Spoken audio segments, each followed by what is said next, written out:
2 Tawarik 9, 1 sampai 12. Saya memberikan sebuah kata perubahan. Ya.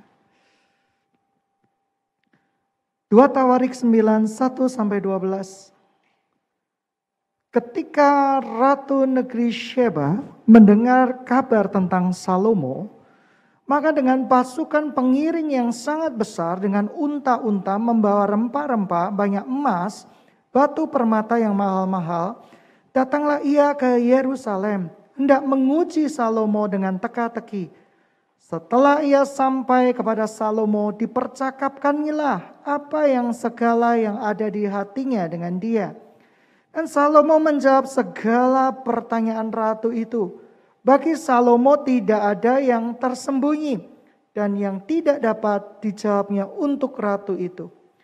Ketika Ratu Negeri Sheba melihat hikmat Salomo dan rumah yang telah didirikannya, makanan di mejanya, cara duduk pegawai-pegawainya, cara pelayan-pelayannya melayani dan berpakaian, juru-juru minuman dan pakaian mereka, korban bakaran yang biasa dipersembahkan di rumah Tuhan, maka tercenganglah ratu itu. Dan ia berkata kepada raja, benar juga kabar yang kudengar di negeriku tentang engkau dan tentang hikmatmu.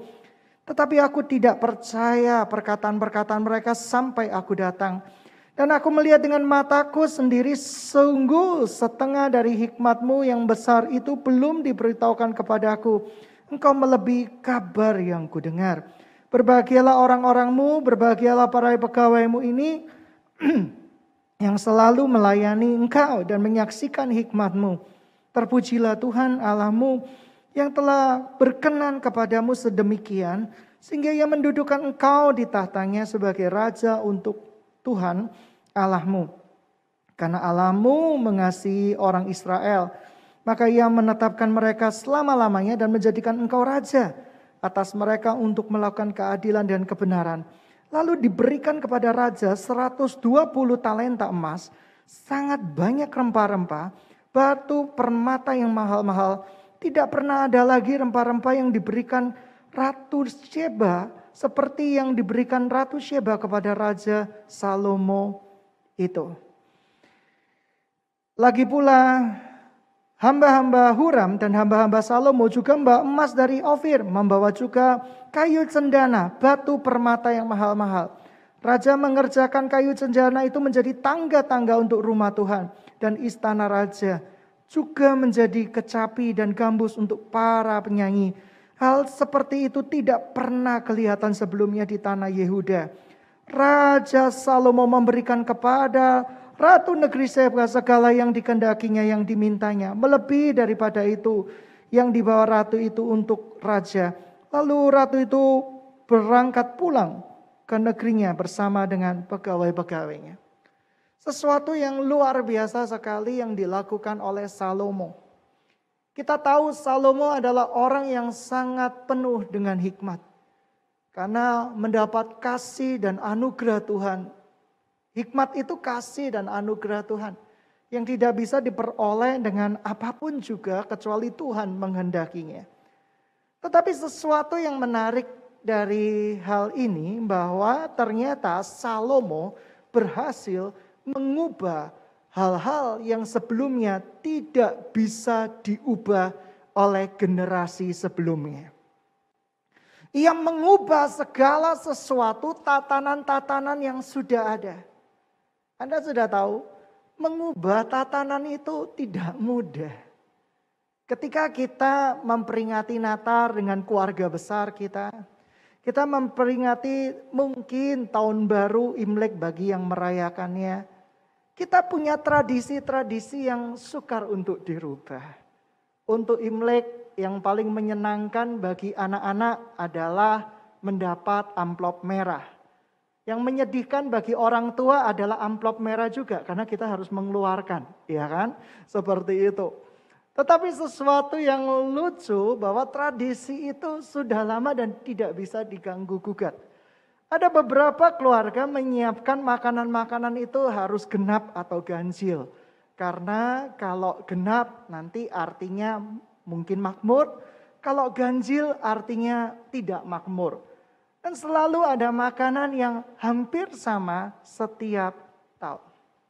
Karena tradisi itu melekat. Kalau tidak ada babi rasanya tidak asik kalau merayakan Natal, merayakan Tahun Baru, Imlek tanpa babi itu rasanya aneh. Pernah nggak Anda kepikiran mengubah tradisi? Pada waktu perayaan Tahun Baru Imlek, Anda mengubahnya dengan soto, rawon, gado-gado, pangsit mie. Mungkin ada yang mengubah seperti itu. Natal kita punya tradisi. Kadang kita pohon Natal, ada kado-kado di bawahnya. Lalu buka kado bersama. Tradisi itu diturunkan terus-menerus dan sangat sukar dihilangkan. Tetapi sesuatu yang hebat, Raja Salomo berani mengubah kebiasaan-kebiasaan yang dirasa kurang berkenan di hatinya Tuhan. Hanya seseorang yang memiliki otoritas dan kedekatan dengan Tuhan yang berani melakukan itu. Kadang ketika kita sudah memasuki pernikahan yang begitu lama dan terciptalah tradisi-tradisi. Suami bangun kesiangan, istri bangun kepagian, anak-anak belum bangun. Dan kita akan sukar mengubah tradisi itu kalau kita tidak mendapat otoritas dari Tuhan. Otoritas dari Tuhan hanya diberikan kepada orang-orang yang berani melakukan perubahan. Tuhan tidak akan memberikan kepada orang yang tidak berani melakukan perubahan. Dan tanpa terasa kita mempertahankan tradisi yang salah dan yang buruk itu bertahun-tahun dan menjadi kebiasaan yang diteruskan kepada generasi selanjutnya dari kita. Ada suami istri yang tradisinya kalau sayang-sayangan itu bertengkar mulut terlebih dahulu. Heran. Ini tandanya cinta. Saya bingung, tandanya cinta kok bertengkar? Kebiasaan kamu itu. Kamu itu tidak cuci tangan terlebih dahulu. Ayo cuci tangan. Setelah cuci tangan, kok airnya masih ada? Keringkan. Loh, kenapa dikeringkan pakai yang namanya sapu tangan? Itu kan bakteri banyak. Terjadi pertengkaran-pertengkaran yang tidak perlu. Ya kan, kebiasaan kamu. Ada orang yang kebiasaannya adalah kalau makan, walaupun di restoran terkenal, kakinya ngangkat. Saya pernah lihat om-om ketika makan di restoran terkenal, kakinya itu tidak sadar ngangkat. Itu kebiasaan. Dan saya juga mendengar selalu ada reaksi-reaksi, kakimu jangan ngangkat. Istrinya yang mungkin sungkan karena ada keluarga besar dijiwit kakinya. Suaminya melotot ke istrinya, ada apa kamu? Dan itu menjadi suatu kebiasaan yang terus-menerus diteruskan jikalau tidak ada satu orang yang mau merubahnya. Sesuatu yang luar biasa, Salomo ini memiliki hikmat untuk merubah kebiasaan. Kerajaan, tradisi-tradisi yang sudah lampau diubah sedemikian rupa sehingga menyenangkan hati Tuhan.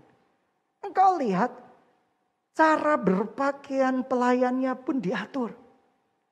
Cara duduk pelayannya pun diatur. Cara menata makanan di meja diatur. Cara mengubah bait suci diatur. Cara mendekor kerajaan diatur dengan sedemikian detailnya, dengan sedemikian sempurnanya untuk menyenangkan hati Tuhan. Satu lagi, perubahan itu menyenangkan hati Tuhan. Orang Kristen yang tidak berubah tidak menyenangkan hati Tuhan. Perubahan yang kesempurnaan kepada Kristus Yesus. Ketika orang diajak untuk pelayanan, mereka rata-rata menolak. Aku tidak ada waktu me time.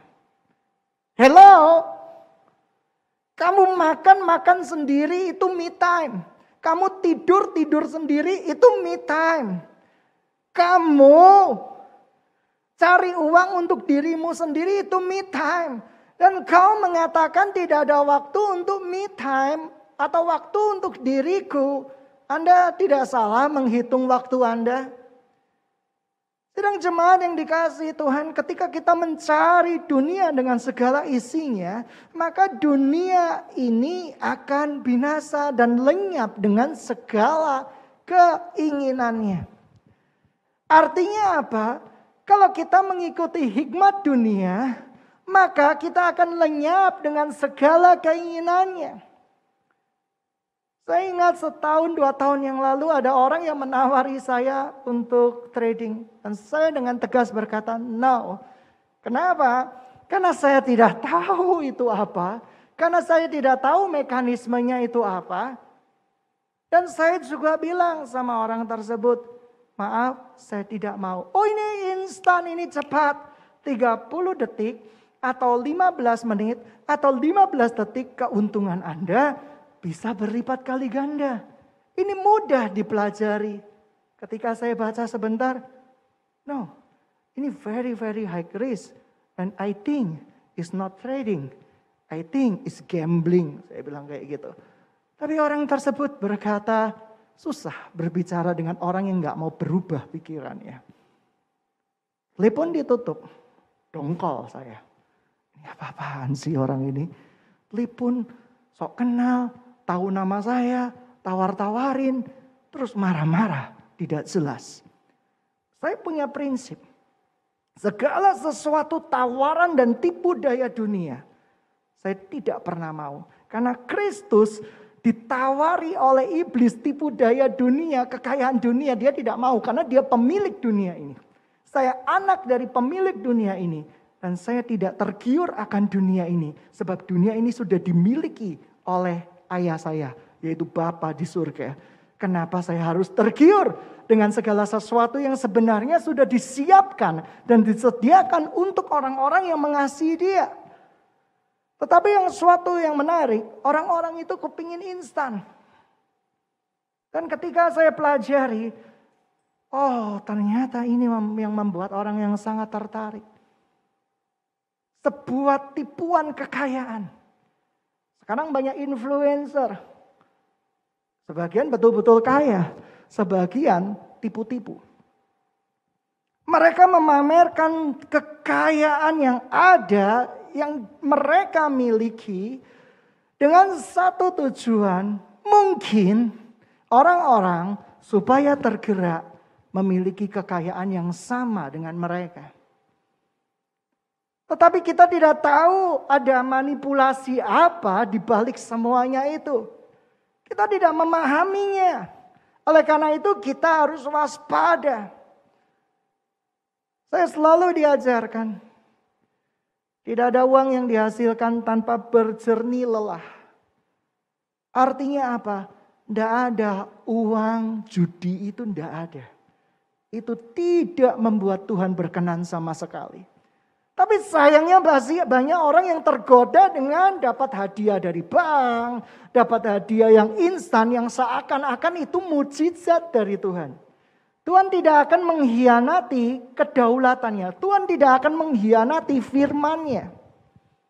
Ketika Adam dan Hawa jatuh di dalam dosa, kita sudah masuk di dalam kutuk yang namanya kelemahan tubuh.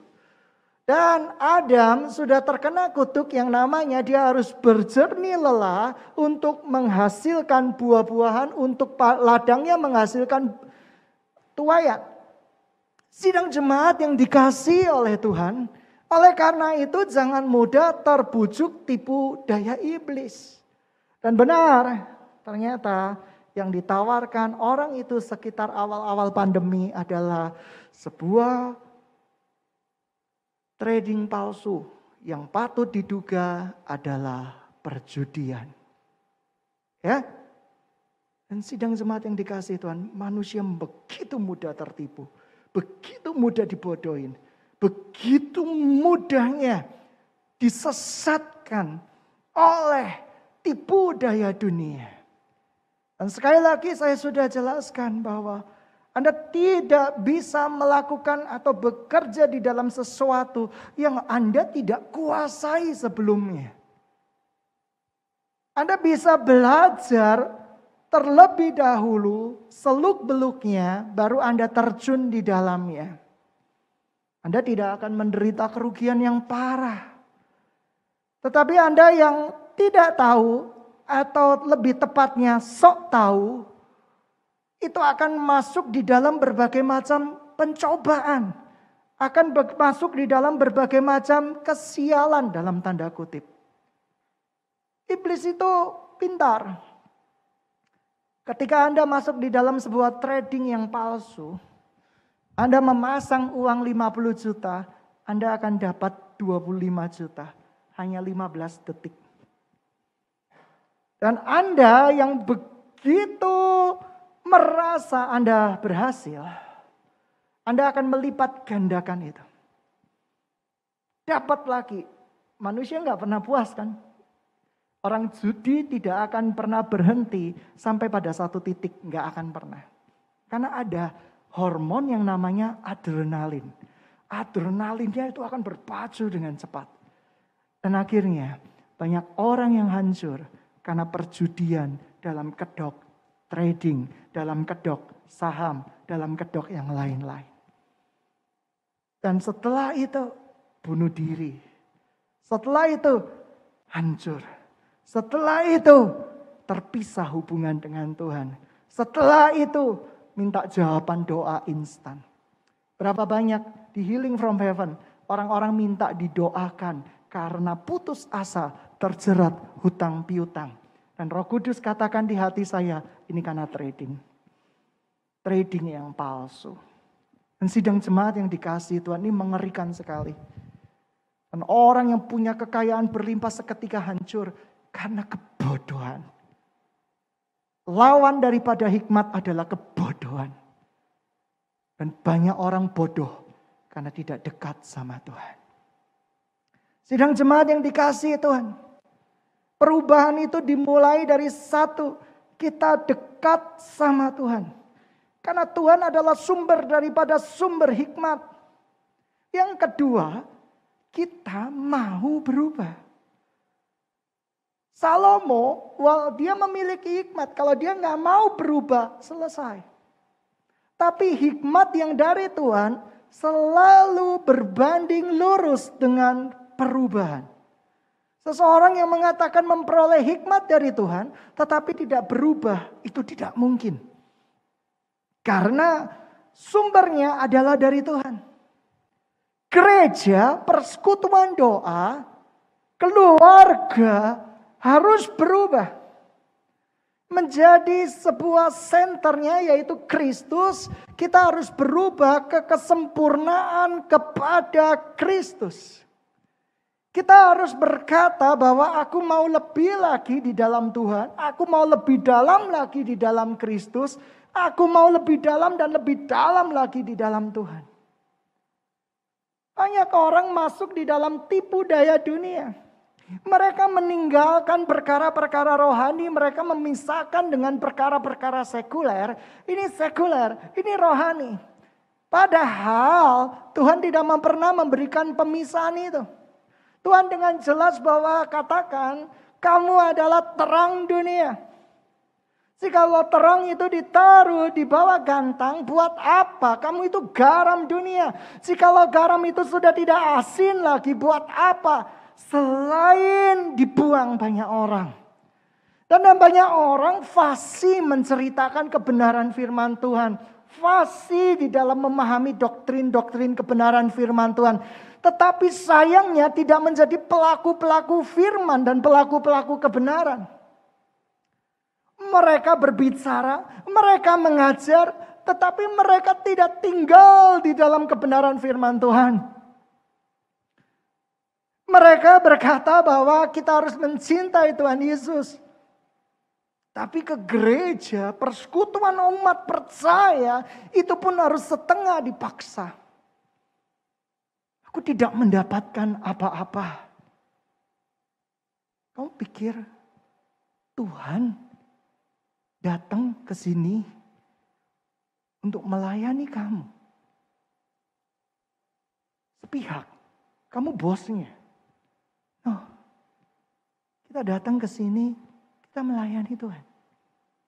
Sebagai bukti kasih kita akan anugerah Tuhan yang sudah melepaskan dan membebaskan kita. Kita yang butuh Tuhan, bukan Tuhan yang butuh kita. Sidang jemaat yang dikasihi Tuhan, oleh karena itu seringkali tanpa sadar kita mencari dunia dengan segala keinginannya yang akan binasa. Orang yang bekerja fokusnya adalah target sasaran, peningkatan kualitas keluarga. Tidak salah, tidak dosa. Tetapi yang jadi pokok permasalahan ketika tidak melibatkan Kristus di tengah-tengah usaha itu. Sudah dipastikan usaha dan pekerjaannya hanyalah rutinitas belaka yang akan terus dikerjakan tanpa memberikan dampak buat gereja Tuhan, tanpa memberikan dampak buat sekelilingnya sampai ajal menjemput. Sidang jemaat yang dikasihi Tuhan, rumah kamu, status kamu, harta kamu, deposito kamu, keuangan kamu, emas-emas kamu, semuanya akan tinggal sejarah. Itu adalah sebuah siklus yang gak bisa dipungkiri. Mungkin kamu akan masih ada di tahun baru Imlek tahun depan. Masih ada di perayaan Natal tahun ini. Tetapi suatu saat di tahun tertentu namamu tinggal sejarah. Orang perlahan tapi pasti akan melupakan kamu. Yang ada adalah rohmu yang bersama dengan Tuhan selama-lamanya. Kalau kita berkata kita nggak ada waktu untuk me time, pembohong besar. Kita sudah memiliki banyak waktu untuk me time. Makan sendiri. Pernah nggak kamu makan dulangin orang lain? Kamu pikir itu bukan me time? Tidur sendiri. Pernah nggak kamu berjaga dan menidurkan orang lain, anakmu sampai pagi, kamu sendiri nggak tidur? Itu namanya bukan me time, yours time. Tapi me time kamu tidur sendiri, makan sendiri, bekerja, hartanya kamu juga nikmati sendiri. Itu me time. Dan ketika ada seseorang mengingatkan engkau, jangan melupakan Tuhan. Aduh, letihlah, aku sudah seharian bekerja, aku butuh me time. Dan selama ini me-nya siapa? Ya kan? Mie pangsit atau mie siapa yang kamu lakukan? Kamu bekerja sendiri, lemak kamu tanggung sendiri, perut membesar sendiri. Itu me time. Ketika ke gereja, ketika hati orang sudah mulai berubah, ketika diajak ke gereja akan timbul rasa malas. Kenapa? Karena dia merasa bahwa ibadah tidak memberikan keuntungan sama sekali buat dia. Genaplah firman Tuhan. Masuk pintu kerajaan surga seperti unta masuk ke dalam lubang jarum. Sangat sukar. Seperti seorang kaya yang lebih memperhatikan kekayaannya daripada firman Tuhan, akan sangat sukar masuk dalam kerajaan surga. Unta masuk dalam lubang jarum, impossible. Tidak mungkin bisa. Hanya anugerah Tuhan yang memampukan kita. Perubahan diperoleh pertama-tama dari Tuhan yang mengubah hidup kita. Yang kedua, kita menjadi pribadi yang diubah. Dari sekian banyak raja, kenapa Raja Salomo yang memperoleh hikmat? Karena dia punya capacity untuk hikmat itu. Capacity adalah kemampuan untuk menampung dan mengeluarkan. Anda beli power bank kapasitas 15.000 Power bank yang sejati. Power bank yang sejati. Power bank yang sejati dia bisa menyimpan 15.000 dan mengeluarkan 15.000. Power bank abal-abal, kamu beli 15.000 dengan diskon promo, bebas ongkir, bebas ini, 15.000 yang keluar paling cuma 1.500. Dalamnya hoax, dalamnya batu, dalamnya cuma kardus-kardus. Dan saya sering tertipu dengan hal-hal seperti itu. Padahal saya sudah tahu ini penipuan. Tidak sesuai, karena disclaimer-nya kecil sekali. Iblis itu disclaimer-nya kecil, hati-hati. Kalau Tuhan disclaimer-nya besar, warning-nya besar. Iblis itu disclaimer-nya kecil. Kapasitas menyesuaikan dengan keadaan. Halus kan kata-katanya? Ketika saya komplain, kamu gak baca. Kapasitas menyesuaikan dengan keadaan. Artinya apa? Kadang-kadang keluar 15.000, kadang-kadang 1.500, kadang-kadang gak keluar sama sekali. Loh kok terlaluan kan? Ya kan? Saya mau kasih bintang 1, kasihanlah. Kasih bintang 5, gak masalah. Ya kan? Seperti itu. Ada orang yang marah-marah, kasih bintang 1. Lalu tokonya marah balik. Gak baca disclaimer-nya. Budayakan membaca. Iblis itu seperti itu. Kamu dikasih janji muluk-muluk. Iblis itu seperti itu. Dia kasih umpan kepada para pria, pada wanita. Misalnya para wanitanya ini sukses. Prianya dikasih umpan seperti ini. Gak malu dah kamu. Istrimu itu loh sukses. Ayo, kamu kejar kesuksesan. Para wanita juga diberikan inputan seperti itu. Gak malu dah suamimu sukses. Wanita itu setara. Amin, amin, memang setara. Setelah itu, kamu gak pengen tak punya mimpi. Traveling ke luar negeri, jalan-jalan, tanpa sadar. Waktu-waktu kebersamaan dengan keluarga dirampas oleh iblis dan tanpa sadar kita masuk dalam tipu daya dunia. Iblis itu punya disclaimer kecil dan kita harus baca dengan detail itu. Disclaimernya apa? Kondisi bisa berubah sewaktu-waktu. Sidang jemaat yang dikasihi Tuhan.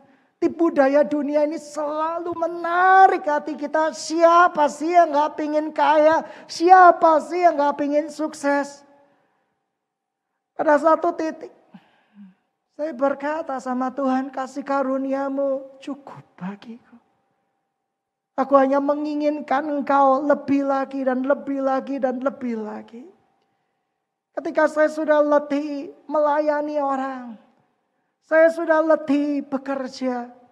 Ada satu titik roh saya berkata kepada Tuhan, Tuhan, hanya Engkau yang paling kuinginkan di muka bumi ini. Karena Engkau adalah sumber kepuasan sejati, sumber pemenuhan sejati. Engkau seperti mata air yang tidak pernah kering, yang melegakan jiwaku.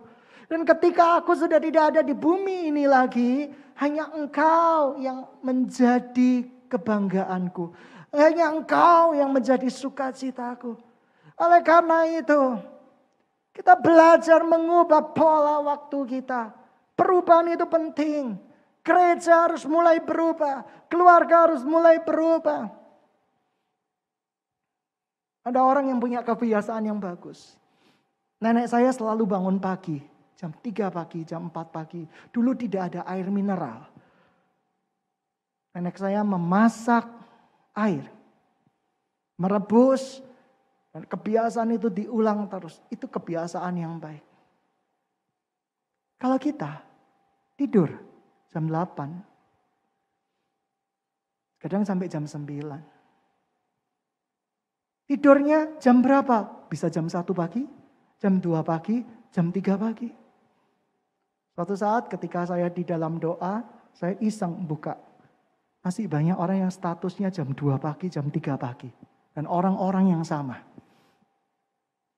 Mending statusnya rohani, statusnya jualan men. Jualan. Seperti itu. Anda ingin berkarisma, pakai kalung ini. Gitu ya. Anda ingin bersinar-sinar, pakai kalung ini. Jam 1 pagi, jam 2 pagi. Saya terkejut. Sidang jemaat yang dikasihi Tuhan. Dulu zaman saya kecil, ke gereja jam 6 itu sudah kurang pagi. Kalau sekarang gereja jam 9 terlalu pagi. Itu sebuah kebiasaan yang sudah dirusak oleh generasi ini. Kita tidak menghargai tubuh sebagai pemberian dari Tuhan. Dan kita dengan gampangnya merusaknya. Lalu nangis-nangis, hari Selasa dan Kamis permohonan doa. Kolesterol naik, gula darah naik. Dan itu kebiasaan buruk. Ada beberapa orang HIV disembuhkan Tuhan. Ada beberapa orang yang lumpuh disembuhkan Tuhan. Dan bukan beberapa sih, banyak orang. Sayangnya kita ini bukan ahli publikasi.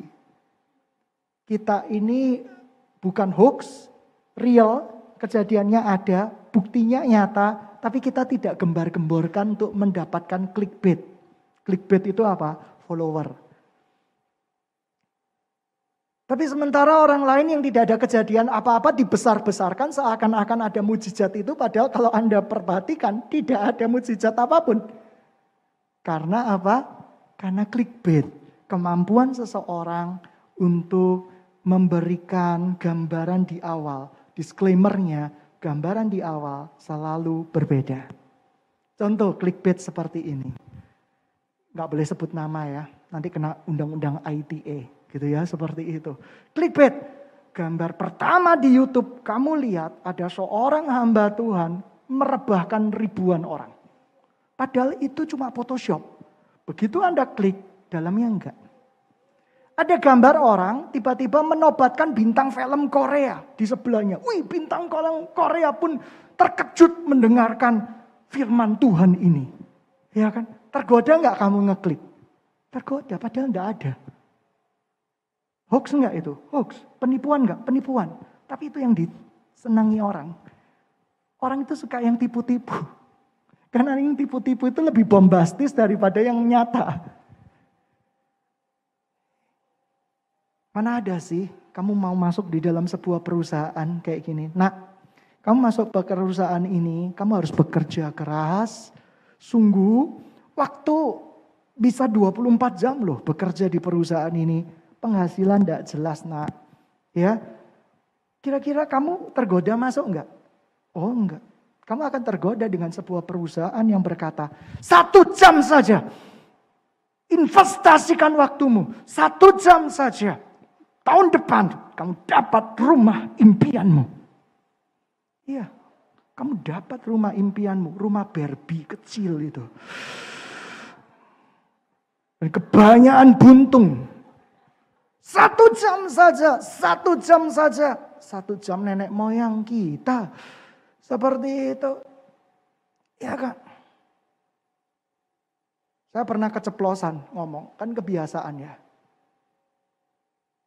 Kebiasaan ngomong ini punya nenek moyangmu. Saya ngomong sama anak saya yang kecil. Kamu kalau duduk di mobil, jangan angkat kaki. Kamu ini perempuan. Ini seperti mobilnya papamu aja. Loh memang, katanya dia, ini kan mobilnya papa. Oh iya sih gitu ya, seperti itu. Jadi kebiasaan. Saya ditegur sekali. Dulu ketika saya misalnya kuliah, ibu saya marah kalau saya tidak masuk kuliah. Kayak sekolahnya nenek moyangmu apa? Saya nggak tahu kalau ternyata kita berhasil mendirikan kuliah. Ibu saya berkata, sekolah nenek moyangmu. Iya, memang seperti itu. Itu kebiasaan. Kata-kata seperti itu bisa kebiasaan loh. Sidang jemaat yang dikasih Tuhan, susahnya merubah kebiasaan. Anak saya yang paling kecil itu kebiasaannya buruk sekali. Mungkin mencontoh saya waktu di meja makan. Saya tahu anak kecil itu gambaran ayahnya. Saya kadang kalau makan di rumah, Itu berasa rumah sendiri kan? Pasti, karena saya nggak nyewa. Tanpa sadar dengan celana pendek, saya angkat kaki saya. Bahasa Ibraninya marung. Ya, guyon. Seperti marung, karena enak rasanya. Padahal kebiasaan mengangkat kaki itu diperoleh dari zaman penjajahan. Loh kok bisa? Untuk mengganjal perut supaya tidak cepat lapar. Dan kebiasaan itu ditularkan. Saya juga tertular. Dan lalu saya menegur anak saya. Kaki kok diangkat?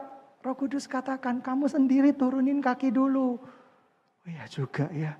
Saya nggak mungkin bisa bilang gini, aku pria. Jadi boleh, suatu saat anak saya pernah berkata, loh papa itu cowok, enggak apa-apa. Satu malam dia datang, "Pak, aku pengen jadi cowok." Wah, celaka. Karena merasa bebas semuanya. Gitu ya. Oh, enggak, itu salah, itu papa yang minta maaf, papa harus berubah dan yang lain-lain. Ya kan? Karena dia merasa bahwa kalau cowok bisa berbuat seenaknya, dan aku wanita enggak bisa berbuat seenaknya, itu didikan yang salah. Didikan yang salah adalah ngeles.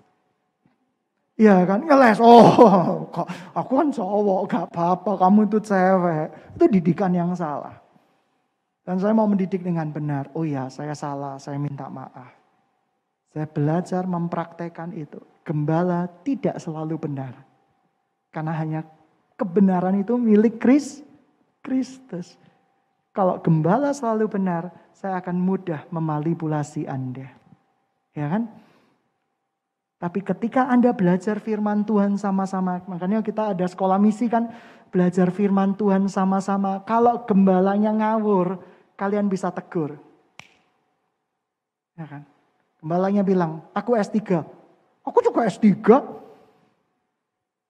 Tuhan bilang kayak gini, mana pak, bahasa aslinya gak seperti itu.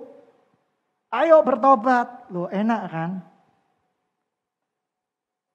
Oleh karena itu sekolah misi dibuka selebar-lebarnya untuk yang mau belajar Alkitab bersama-sama. Kamu perpuluhan dapat 100 kali lipat ganda. Mana pak ayatnya? Oh iya gak ada ya. Aku dapat dari Tuhan. Lalu yang ikut sekolah misi bilang gini, Pak, Bapak pernah ngajarin. Kalau yang dapat dari Tuhan pasti berasal dari firman Tuhan. Kalau tidak selebihnya dari setan, Bapak setan. Loh iya memang saya senyatan, memang setan gitu ya seperti itu. Jadi sidang jemaat yang dikasihi Tuhan. Oleh karena itu apa? Yang pertama Tuhan yang mengubah. Yang kedua pribadi yang memiliki kapasitas untuk diubah. Benar nggak kapasitasmu 15.000? Benar nggak kapasitasmu 25.000? Benar nggak kapasitasmu itu asli? Dan yang ketiga, berani ditentang orang. Merubah kebiasaan itu akan ditinggalkan termasuk jemaatmu sendiri. Contoh, gereja anak muda mengubah kebiasaan menjadi ibadah jam 5 pagi. Kira-kira yang datang itu jemaat atau malaikat-malaikat? Ya kan? Kau ku sembah sambil tersungkur, hilang mereka. Tidur. Ya kan? Tidak akan bangun lagi. Dan tiba-tiba sudah selesai, mereka bangun dengan segar karena sudah habis tertidur. Oleh karena itu apa? Sidang jemaat yang dikasih Tuhan, mengubah kebiasaan kamu akan ditentang orang. Biasanya seperti ini. Kamu tahu seorang fotografer yang zaman dulu, yang tidak mau mengubah sesuai dengan kemajuan zaman. Dulu, papa moto seperti ini dan banyak orang yang mau. Pak, ini era kamera digital. Pokoknya yang bagus itu, yaitu lampu dengan exposure, dengan ISO. Dia pakai pemahaman yang lama terus. Dia tidak mau metanoia. Sudah bisa dipastikan usahanya gulung tikar. Karena itu tidak prinsip. Yang prinsip adalah cara memegang kamera, cara ngelihat objek, itu prinsip. Dan banyak orang masuk di dalam kebodohan yang sejati karena tidak mau berubah. Dulu masuk SMA, anak-anak zaman pandemi, hati-hati. Hati-hati juga menerima pegawai tenaga kerja zaman pandemi. Kenapa demikian? Karena mereka mungkin tidak menguasai sesungguhnya. Ada yang betul-betul serius, ada yang tidak serius. Ketika ulangan, UTS, UAS, dosennya berkata bahwa jangan nyontoh ya, nyontoh pasti. Karena apa? Karena larangan itu untuk dilanggar. Kita sudah punya prinsip, tertantang adrenalin kita. Kalau biasa-biasa saja itu tidak ada tantangannya. Ada teman yang kecanduan menyontek bukan karena bodoh, dia pintar. Tapi adrenalin ketika dosen jalan itu berdebarnya itu menyenangkan sekali gitu ya. Takut ketahuan gitu ya. Agak-agak sih memang gitu ya. Mudah-mudahan dipulihkan Tuhan. Nah itu yang terjadi. Nah kamu bayangkan Salomo mengubah semuanya. Ini Salomo ini bukan berbicara gambaran istri ya. Nanti para istri atau para wanita bahagia senyum-senyum sama suaminya. Mulai hari ini rumah tanggaku akan kuubah. Kau meja makannya diubah kayu cendana. Ya. Nanti bapak, koko, kakang, kakak ketika makan pakai baju tuxedo. Saya pakai gaun, kebiasaan ini harus dirubah. Anak-anak kalau jam makan pakai gaun semua. Jangan gitu juga. Gitu ya, jangan memperalat firman Tuhan untuk keinginanmu, itu dosa lo. Gitu ya. Ini berbicara rumah Tuhan. Diubah semua pelayan-pelayannya, cara menyajikannya. Kenapa? Hikmat itu selalu identik dengan hormat pada Tuhan. Begitu kudus, begitu agung. Mungkin kalau Salomo zaman sekarang, pelayan-pelayan yang mau masuk ke dalam rumah Tuhan, matikan handphone. Waduh, gak bisa. Handphone ini sudah menjadi alat utama. Saya ketinggalan buku Alkitab saya. Handphone masih menolong saya. Ada ayat-ayat Bible yang kemarin saya renungkan. Tapi benarkah Anda mau meninggalkan kebiasaan-kebiasaan itu? Kamu akan disorot, kamu akan dirasa gila, kamu akan dirasa tidak bagus. Tapi ketika kamu mengubahnya, hadirat Tuhan itu akan memenuhi ruangan itu. Perubahan itu penting. Jikalau Salomo di sekarang, pelayan-pelayan Tuhan, doa terlebih dahulu. Bukan doa untuk jodoh, doa untuk supaya hadirat Tuhan benar-benar menguasai pelayananku. Kalau Salomo ada di masa sekarang, mungkin dia akan ubah. Kita berikan yang terbaik buat Tuhan. Sikap hidup kita, cara kita berbicara, cara kita untuk melayani Tuhan. Dan itu menimbulkan kekaguman dari banyak orang. Dan Salomo ini nenek moyangnya Mbah Google. Kenapa segala pertanyaan bisa dijawab? Google tidak bisa menjawab pertanyaan saya. Satu hari anak saya kedua bilang, Google, aku pengen ini. Dijawabkan sama Google-nya seperti itu. Saya ikutan. Google, saya sakit apa? Ada baiknya Anda memeriksakan ke dokter. Loh, jawabannya seperti itu. Dia nggak bisa jawab. Google, kira-kira saya pria atau wanita? Menurut analisis suara, seperti itu. Gak bisa. Tapi Google, nenek moyangnya yaitu hikmat Salomo, dia bisa jawab semua pertanyaan kamu. Contoh, siapa jodoh di masa depanmu? Salomo bisa jawab. Jawabannya apa? Tutup matamu. Berdoalah. Kamu akan lihat sesuatu. Siapa itu? Tidak ada. Baik, berarti jodohmu tidak ada. Ya kan? Nah, Salomo seperti itu. Sesuatu yang menarik, sesuatu yang luar biasa. Dan yang terakhir bahwa saya percaya bahwa perubahan itu akan ditentang oleh banyak orang. Kebiasaan-kebiasaan itu akan ditentang oleh banyak orang. Biasanya aku seperti ini sukses kok. Biasanya aku seperti ini berhasil kok. Nah, orang yang tidak mau mendengarkan hikmat Tuhan pasti akan bermasalah pada akhirnya. Lalu apa yang terjadi? Yang terakhir, perubahan itu fokusnya ke Kristus. Kalau kita tahu beberapa orang yang bekerja, kita ditawari kesuksesan. Orang ini sukses, dapat Mercy, dapat mobil mewah. Kalau Anda perhatikan, mungkin mobilnya adalah mobil yang sama, platnya diganti-ganti dengan orang berbeda. Untuk menarik perhatian orang, aku punya kesuksesan. Tapi Anda maukah hari ini? Kalau hari ini saya bawa Bible. Dan di sebelah saya ada Kristus. Maukah Anda berubah menuju kesempurnaan kepada Kristus? Atau Anda lebih tertarik kalau saya bawa mobil? Saya bawa emas, perak, permata? No. Kristus adalah sumber kepenuhan segala sesuatu. Seseorang yang dekat sama Kristus pasti menginginkan lebih lagi. Tuhan, aku mau diubah lebih lagi, aku mau diubah lebih lagi. Ketika engkau dekat sama Kristus, engkau akan berkata, aku semakin melayani, aku semakin menjadi hamba. Sebab yang terdahulu akan menjadi yang terkemudian. Seorang pemimpin harus melayani. Seorang gembala harus menjadi servant. Seorang pelayan.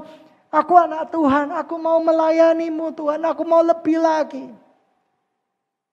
Tapi berapa banyak sidang jemaat yang dikasih Tuhan, Anda mau berubah seperti Kristus. Kita akan dikatakan terlalu rohani. Kita akan dikatakan di bumi cuma sementara. Perbanyak waktu me time-mu. Anda terlalu lelah di gereja. Perbanyak waktu me time-mu. Sedangkan waktu me time kita sudah menguasai hidup kita.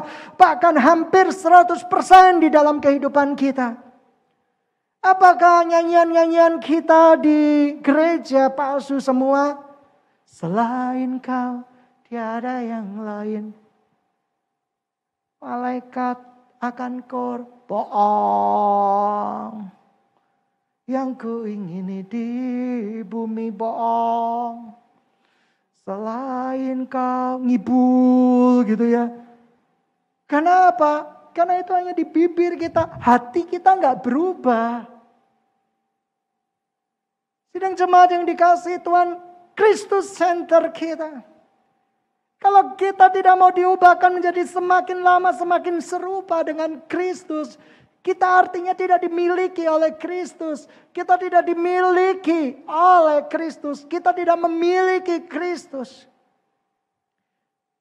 Yang suka sambat, yang suka mengeluh, jadi memuji dan mengucap syukur. Dulu saya suka misuh. Tapi sekarang mau misuh diubah. Puji Tuhan. Haleluya. Ada transformation. Seseorang, perubahan itu adalah transformasi.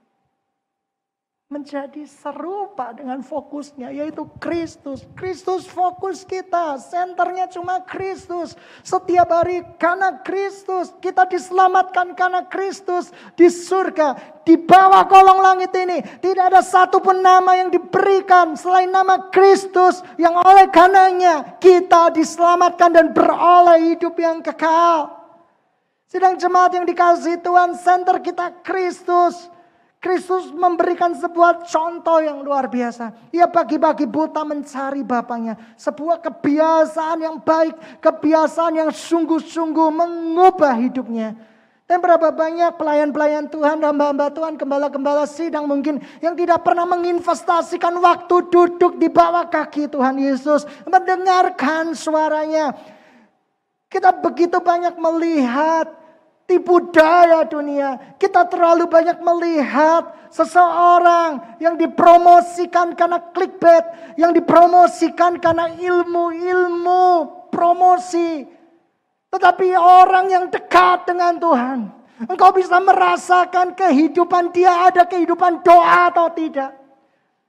Anda akan bisa merasakan ini imitasi atau ini benar-benar yang asli. Seorang yang dekat dengan emas, dia tahu emas yang murni atau emas campuran. Seseorang yang mengenal berlian dengan baik, dia akan tahu berlian asli dengan berlian KW. Tapi seringkali kita tertipu dengan KW-KW. Kita tertipu dengan tipu daya yang dipertontonkan sedemikian rupa. Dan kita tidak sadar, kita tersesat dan masuk di dalam jebakan iblis. Karena kita pun tidak dekat sama Tuhan. Kita tidak kenal dengan Tuhan. Kita tidak intim dengan Tuhan. Sehingga kita dengan mudahnya disesatkan oleh roh-roh penyesat yang di akhir zaman ini memasuki gereja Tuhan. Yang di akhir zaman ini merusak gereja Tuhan. Oleh karena itu, jikalau kita tidak intim dengan Tuhan, kita tidak dekat dengan Tuhan, percuma, sia-sia. Siapa menjadi center kita? Siapa yang menjadi fokus kita? Sidang jemaat yang dikasihi Tuhan, jikalau keluarga kita berubah menjadi seperti Kristus, saya percaya dan saya jamin keluargamu keluarga bahagia. Keluargamu keluarga yang berbahagia. Karena di dalam semua kelebihan selalu ada ketidaksempurnaan. Tetapi di dalam Kristus ketidaksempurnaan yang kita letakkan menjadi penyembahan di hadapan Dia. Sidang jemaat yang dikasihi Tuhan. Banyak orang berkata, oh Bapak Gembala, kamu bisa segalanya. Kamu hampir kelihatan yang ada yang enggak. Oh saya enggak bisa. Ada yang saya enggak bisa. Saya enggak bisa. Saya takut ketinggian. Di balik orang yang mengatakan bahwa kamu bisa semuanya. Tapi ada kelemahan-kelemahan yang menurut saya pribadi saya fatal sekali. Tapi di dalam kelemahan, biarkan Kristus semakin nyata di dalam hidup saya. Sidang jemaat yang dikasihi Tuhan, kalau ada undangan keluar kota, saya selalu mengutamakan kereta daripada pesawat. Karena saya takut ketinggian. Saya sudah doa minta hilangkan sama Tuhan, bukan takut yang gimana ya. Tidak nyaman dengan ketinggian. Saya sudah minta bertahun-tahun menghilangkannya. Enggak bisa. Pada hari H, saya lebih memilih kereta. Saya tidak tahu kenapa. Mungkin saya lebih memilih kapal laut daripada di udara. Karena dulu saya pernah mendapat sebuah peristiwa traumatik. Pesawat setelah saya jatuh. Saya juga mendapat sebuah peristiwa rohani yang traumatik. Di mana roh saya diangkat tiba-tiba. Dan secepat kilat. Saya khawatir. Kalau naik pesawat. Terus tiba-tiba jatuh pesawatnya. Lalu saya mengalami peristiwa traumatik seperti itu. Saya tahu nama saya tercatat di dalam kitab kehidupan. Wih, ternyata ada kelemahannya juga ya. Oh banyak. Kadang kita melihat screen server. Baik banget pendeta ini. Dahsyat banget pendeta ini. Tapi di baliknya ada kelemahan-kelemahan yang dia tangisi setiap hari. Dan dia letakkan di bawah kaki Tuhan Yesus. Saya punya begitu banyak kelemahan-kelemahan. Tetapi biarkan di dalam kelemahan saya, Kristus semakin nyata. Saya mau menyerahkannya di dalam nama Tuhan Yesus Kristus. Sidang jemaat yang dikasihi Tuhan. Maukah engkau berubah menjadi kesempurnaan kepada Kristus? Kalau mau, saya jamin. Alkitab menjamin keluargamu akan indah. Saya jamin kamu akan merasakan damai sejahtera yang berbeda dari apa yang dunia tawarkan. Saya jamin bahwa di bawah kolong langit ini tidak ada sumber bahagia kita selain Tuhan Yesus. Mari kita transfer hidup kita dari yang sukanya ngeluh aja. Ada orang yang seperti ini. Dari dulu pengen punya mobil gak dapat-dapat. Apakah Tuhan tidak mengasihi orang yang tidak dapat mobil itu? Apakah ada kutuk? Belum tentu. Kalau nggak gitu semua orang yang bermotor terkena kutuk dong. Menyedihkan sekali. Kutuk tidak identik dengan motor. Kutuk tidak identik dengan rumah atau apartemen. Atau tidak punya rumah sama sekali. Kutuk adalah terjadi saat engkau tidak mensyukuri kehidupanmu. Dan kutuk itu diwariskan. Orang tuanya penakut, anaknya pasti penakut. Orang tuanya pencemas, anaknya pasti pencemas. Orang tuanya suka mengulang-ulang cerita, suka mengulang-ulang nasihat. Anaknya pasti ikut-ikutan. Kutuk itu diwariskan. Ya mending nasihat. Kalau mengulang-ulang kekhawatiran, itu akan diwariskan. Lalu bagaimana caranya? Ketika engkau transform, berubah kepada Kristus, itu tidak akan terjadi. Orang tua yang kaku, anaknya ikut kaku. Maksudnya kaku bukan secara tubuh ya, maksudnya secara ya perkataan dan yang lain-lain. Seperti itu. Anaknya juga akan kaku. Banyak orang yang bertanya sama saya, vaksin efeknya nggak apa-apa. Nggak apa-apa, saya ngomong sampai berkali-kali dan berbusa. Tidak apa-apa, bukan antikristus. Bukan, gitu ya seperti itu.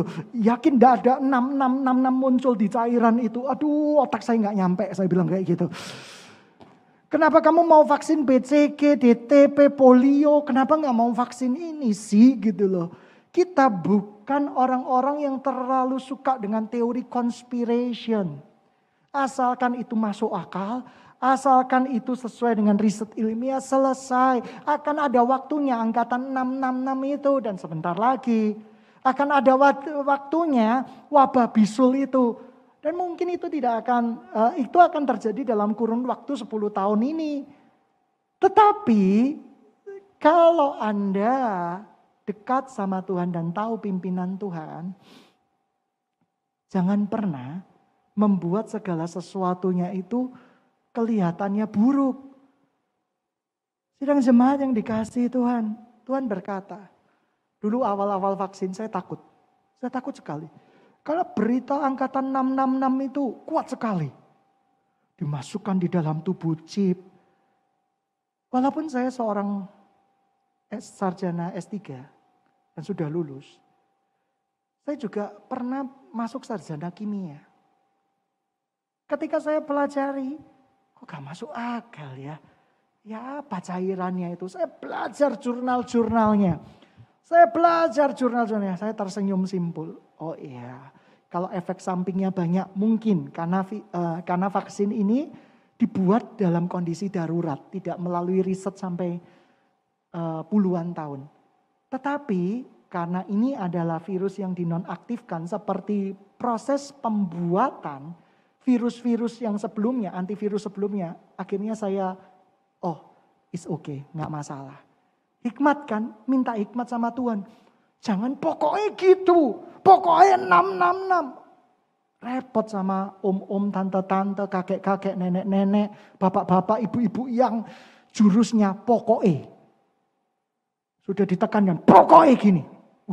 I am the law, gitu ya, seperti itu. Ya. I am mother-in-law, biasanya menetapkan hukum seperti itu. Jadi hati-hati. Sidang jemaat yang dikasih Tuhan, setelah saya pelajari, enggak ada masalah. Enggak ada masalah, oleh karena itu berani. Saya sharingkan kepada jemaat, banyak yang termakan hoax juga. 666, nanti cairannya katanya pendeta A, pendeta B, itu bisa mengalir ke badan, lalu ke dahi membentuk 666. Halu itu, gitu ya.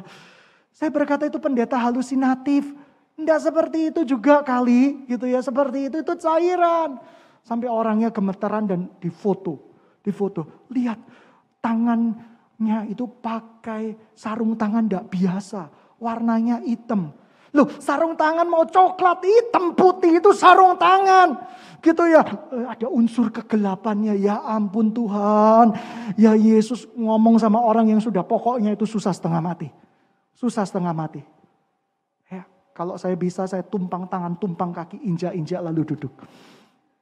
Karena dalam tanda kutip apa? Sukar sekali mengubah paradigma itu. Tapi bagi saya pribadi sederhana. Kita ini, saya dapat ayat seperti ini. Bukan yang menajiskan itu bukan yang masuk, tapi yang keluar. Artinya apa? Soal makanan halal dan haram. Artinya apa lagi? Kalau kita dituntun sama Tuhan, suatu saat Tuhan berkata, ada angkatan 666, jangan terima. Ya kita jangan terima. Sampai mati pun jangan terima. Karena itu bertentangan dengan kebenaran firman Tuhan. 20 tahun yang lalu saya dapat vision. Angkatan 666 itu ternyata dari sebuah printer. Ngeprint di tangan. Saya tidak tahu bentuknya barcode atau apa, tetapi tidak kelihatan. Mungkin itu semacam cairan polimer yang senyawa dengan kulit. Saya juga tidak tahu. Atau itu tato. Yang hanya bisa glow in the dark. Maybe. Tapi itu akan terjadi. Pengangkatan itu terjadi. Dan saya mendapat sebuah gambaran sebuah tahun 2030 apakah ada pengangkatan. Saya tidak tahu. Tetapi Tuhan memberikan secara pribadi 20 tahun yang lalu bahwa kita ini sudah di penghujung akhir zaman. Masa dan waktunya kapan tidak tahu. Tapi kita bisa belajar dari keadaan masa dan waktunya. Percepatan di mana-mana. Metaverse. Teknologi sedemikian begitu cepatnya saudara. Era informasi sedemikian begitu cepatnya. Dulu kita nggak bisa bayangin kan. Yesus datang kok bisa dilihat di seluruh dunia. Tapi dengan teknologi. Sekali lagi saya semakin yakin.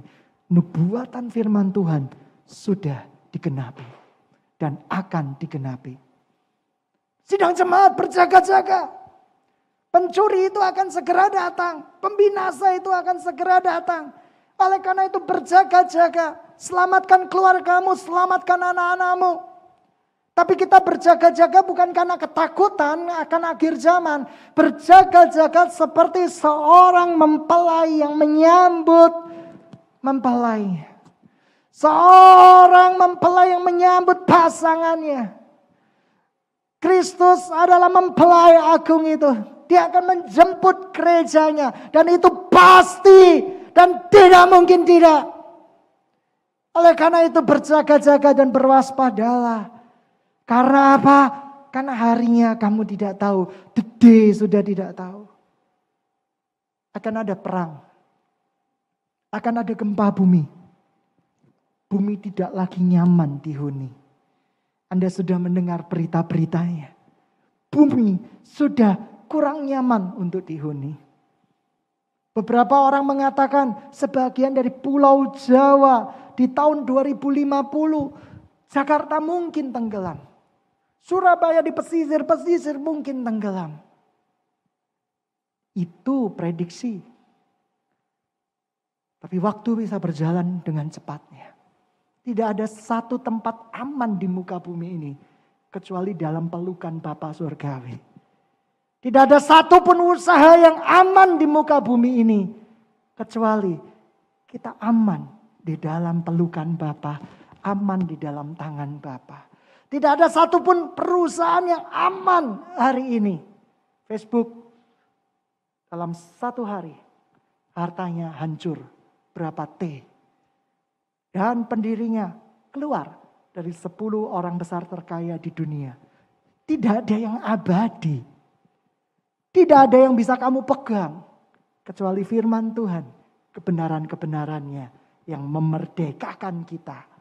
Dan memimpin kita kepada kemenangan. Mari kita tundukkan kepala, pemain musik bisa maju ke depan.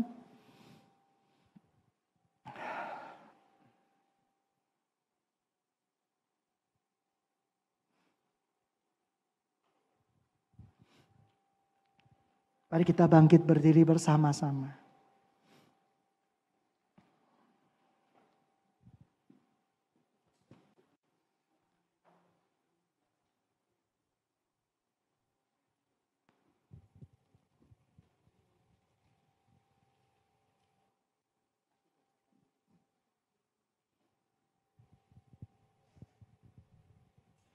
Kamu searching aja dulu. Ku tahu rencanamu indah. Mari kita bersama-sama. Kita menyanyikan sebuah lagu. Kita tundukkan kepala. Lagu ini berbunyi liriknya seperti ini. Ku tahu rencanamu indah bagiku. Ku tahu kehendakmu baik bagiku. Ku tahu rancanganmu sempurna bagiku. Ku tahu jalan-jalanmu yang terbaik bagiku. Kita belajar bersama-sama lagu lama ini. Referennya saja, saya percaya rencana Tuhan itu baik buat kita. Saya percaya orang yang di dalam tangan Tuhan itu dipelihara oleh Tuhan. Saya percaya janji Tuhan itu ya dan amin buat kita semua. Mari kita tundukkan kepala kita bersama-sama, kita belajar lagu ini, lagu lama.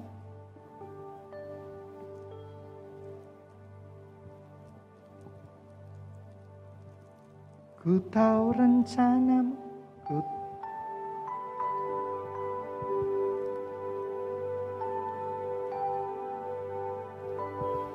ku tahu kehendakmu baik bagiku. Ku tahu rancanganmu sempurna bagiku. Ku tahu jalan-jalanmu yang terbaik bagiku. Sidang jemaat yang dikasihi Tuhan, saya tahu persis begitu banyak rencana yang kita miliki untuk masa depan kita. Tapi tidak tahukah Anda bahwa Tuhan itu memegang hari esok kita? Tuhan memegang hati kita, Tuhan memegang hidup kita. Satu kuncinya, perubahan ke kesempurnaan kepada Kristus. Sidang jemaat semua, siapa yang mau hidupmu semakin lama semakin serupa dengan Kristus? Mari kita angkat kedua tangan kita. Kami percaya Tuhan, janjimu itu sempurna. Kami percaya Tuhan, kasih-Mu itu luar biasa. Tidak ada satupun rencanamu yang gagal. Tidak ada satupun rencanamu yang gagal Tuhan atas hidup kami. Tuhan, Kau lihat sidang jemaat dengan problematika yang mereka miliki masing-masing. Akan masa depan, akan keuangan, akan keluarga. Engkau mengerti pergumulan mereka. Tapi saya percaya tidak ada satupun rencanamu yang gagal bagi mereka. Di dalam nama Tuhan Yesus Kristus, Tuhan sumber segala hikmat, yaitu Yesus Kristus, akan memberikan engkau hikmat, memberikan engkau kemampuan, memberikan engkau jalan keluar, memberikan engkau pemulihan, memberikan engkau kesembuhan di dalam nama Tuhan Yesus Kristus. Terima kasih Tuhan. Terima kasih Tuhan. Terima kasih. Siapa yang hari-hari ini berkata, Tuhan, aku perlu Tuhan. Angkat tangan tinggi-tinggi. Siapa yang hari-hari ini berkata, aku sedang bergumul dengan permasalahan-permasalahanku. Angkat tanganmu tinggi-tinggi.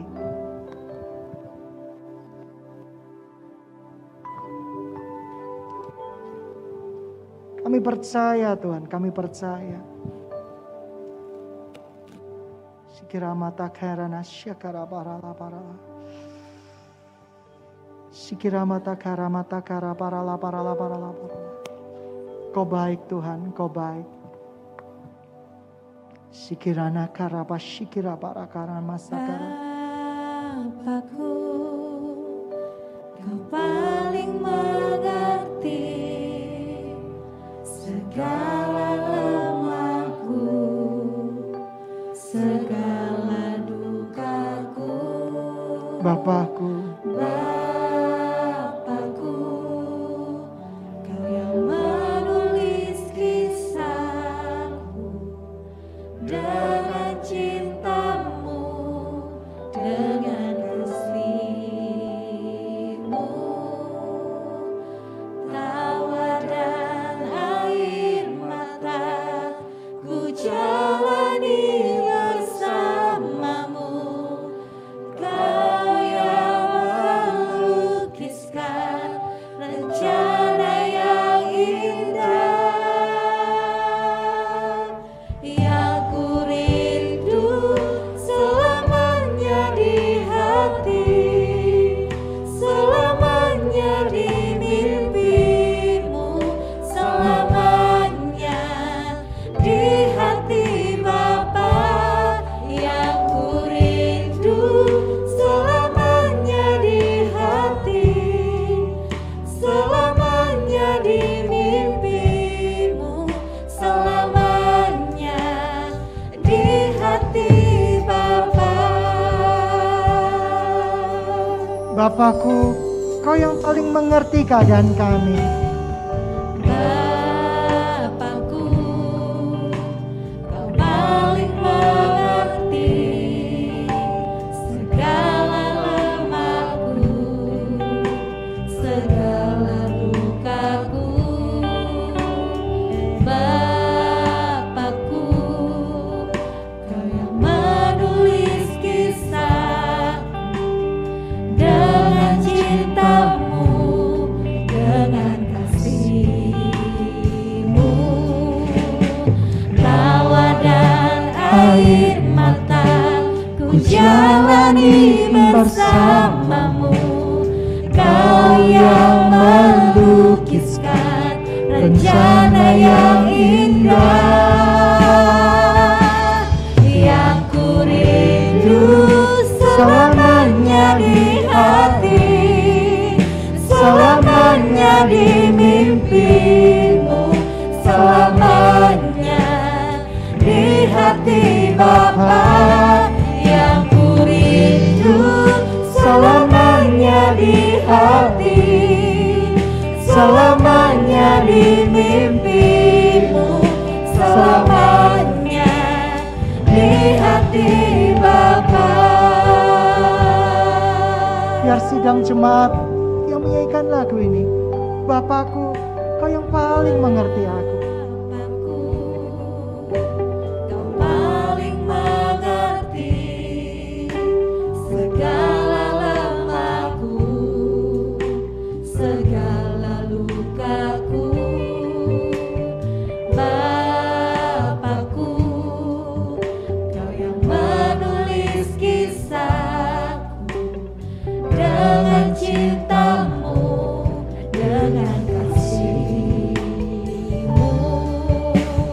Tawa dan air mata ku jalani bersamamu. Kau yang melukiskan rencana yang indah, yang ku rindu selamanya di hati, selamanya di mimpimu, selamanya di hati Bapa. Yang ku rindu selamanya di hati, selamanya di mimpimu, selamanya di hati Bapa. Sekali lagi bersama-sama yang ku rindu. Selamanya di hati, selamanya di mimpimu, selamanya di hati Bapa. Yang ku rindu selamanya di hati, selamanya di mimpimu, selamanya di hati Bapa. Kami percaya Tuhan, kami percaya. Kami ada di dalam hati dan rencana-Mu. Kami percaya juga Engkau sudah merencanakan masa depan yang penuh pengharapan buat kami semua. Di dalam Kristus Yesus ada jaminan. Di dalam Kristus Yesus ada jalan keluar. Di dalam Kristus Yesus ada perubahan. Di dalam Kristus Yesus ada kesempurnaan. Dan Dia satu-satunya Tuhan di muka bumi ini yang bisa kita sebut dengan Bapa. Bapa, Abba Bapa. Dia adalah Bapa kita yang mengerti semua permasalahan kita. Mari hari ini kita datang sama Tuhan dengan semua permasalahan kita, segudang kelemahan kita. Tetapi kita percaya Tuhan sudah memiliki hati kita dan kita memiliki hati Tuhan sampai selama-lamanya. Kami percaya Tuhan, kami percaya. Kami percaya Tuhan.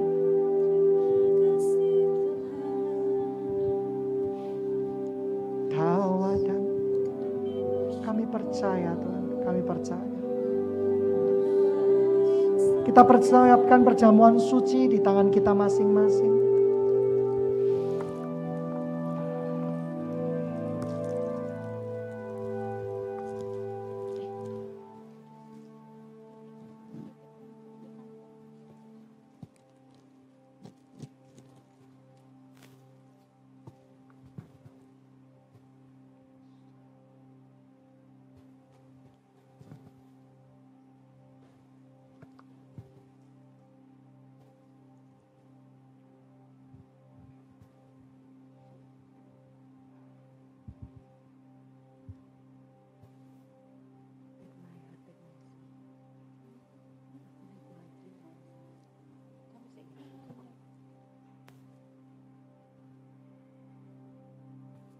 Pegang roti perjamuan di tangan kita masing-masing. Sidang jemaat yang dikasihi Tuhan, Kristus telah mati buat dosa dan pelanggaran kita. Kita adalah ahli warisnya. Dunia sudah menjadi milik kita. Dan segala isinya karena Yesus memerintah. Yesus adalah Raja kita. Sehingga dunia tidak perlu lagi kita inginkan. Tetapi hanya hatinya Tuhan yang kita inginkan. Dan bukankah roti yang terpecah-pecah ini adalah persekutuan dengan tubuh Kristus? Dalam nama Tuhan Yesus Kristus kita makan bersama-sama.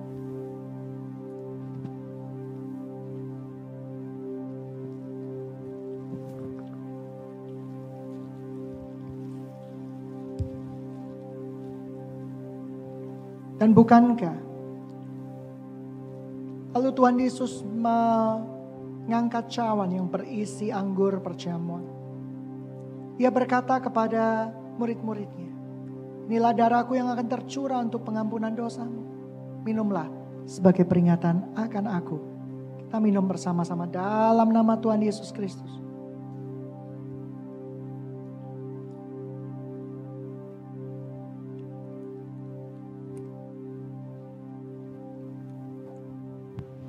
Thank you Jesus. Ambil hatiku, ambil rohku, ambil aku. Kami hanya ingin menyenangkan hatimu, kami hanya ingin bersamamu.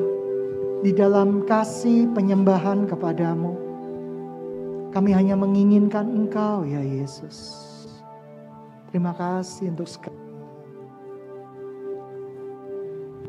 Terima kasih Tuhan. Kiramataka masih kira-kira. Take my heart, take my sin, take my life. I just need one time to worship you.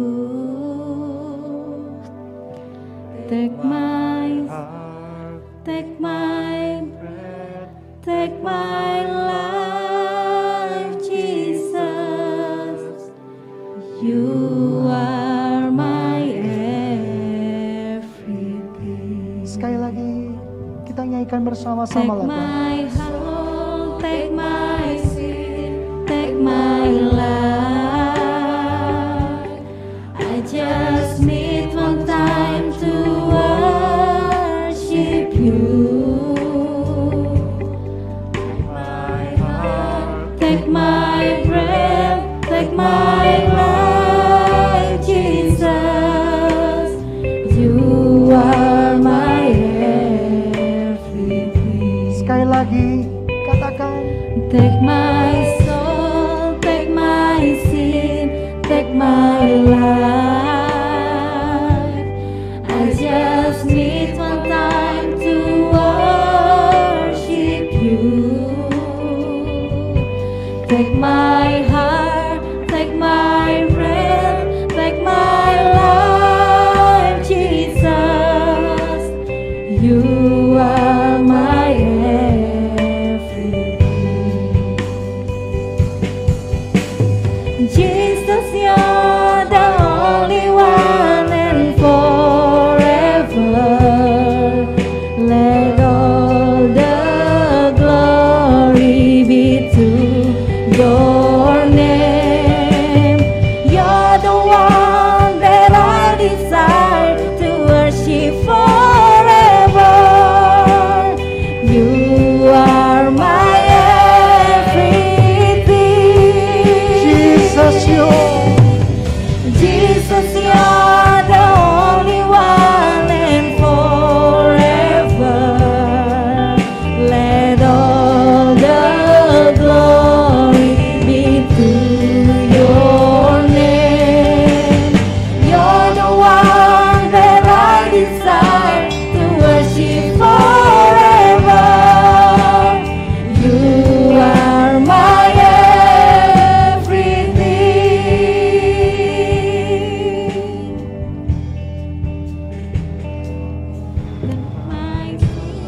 Take my soul, take my life. I just